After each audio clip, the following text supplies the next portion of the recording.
Pifagor teoremasi. Birinchi bo'lib teorema haqida. Teorema miloddan avvalgi 6-asrda Pifagor tomonidan o'ylab topilgan.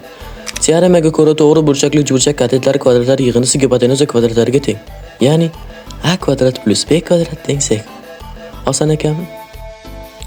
Bu teorema geometriyadagi eng mashhur teoremadir. Bunga isbot qilib, uni 400 dan ortiq isboti borligini ko'rsatish mumkin.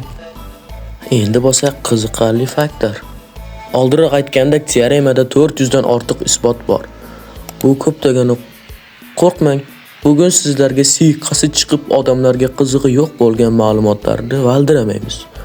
Hozir siz jamoamiz tomonidan sizlarga tortiq etilgan videodan bahramand bo'lasiz. Dasturxon oldiga yaqinlashib oling. Videoni boshlaymiz. Birinchi fakt. Bu teorema isbotlaridan biri Amerika prezidenti tomonidan yaratilgan desam ishonasizmi? Tanishing, bu James Garfield. Bemas, mana bu Garfield. Odam Garfield. Amerikaning 20-prezidenti. Bu teoremaning 231-isbotlovchisi. U ushbu teoremani trapetsiya yordamida isbotlagan. Mana o'sha trapetsiya, rasmga tushib oling. Ma'no shundan iboratki, u trapetsiyaning yuzini topish formulasidan foydalangan. Ikkinchi fakt. Olimlar aniqlashicha, bu teorema qadimgi sivilizatsiyalarda ham mavjud bo'lgan, masalan, Bobil xalqida. Buni ular qurgan inshootlardan ham bilsak bo'ladi. Ya'ni bu teorema qadimgi Xitoyda ham mavjud bo'lgan. Uni Xitoy tilidagi nomi Gougu. Xitoyman dema, Xitoylik. Ya'ni Gougu deb atalgan. Bu teorema faqat tekis yuzi uchun deb o'ylasangiz adashasiz, chunki bu teorema 3 o'lchamli fazo uchun ham ishlatish mumkin. Formulasi esa oddiy. D kvadrat teng x kvadrat plus y kvadrat plus z kvadrat.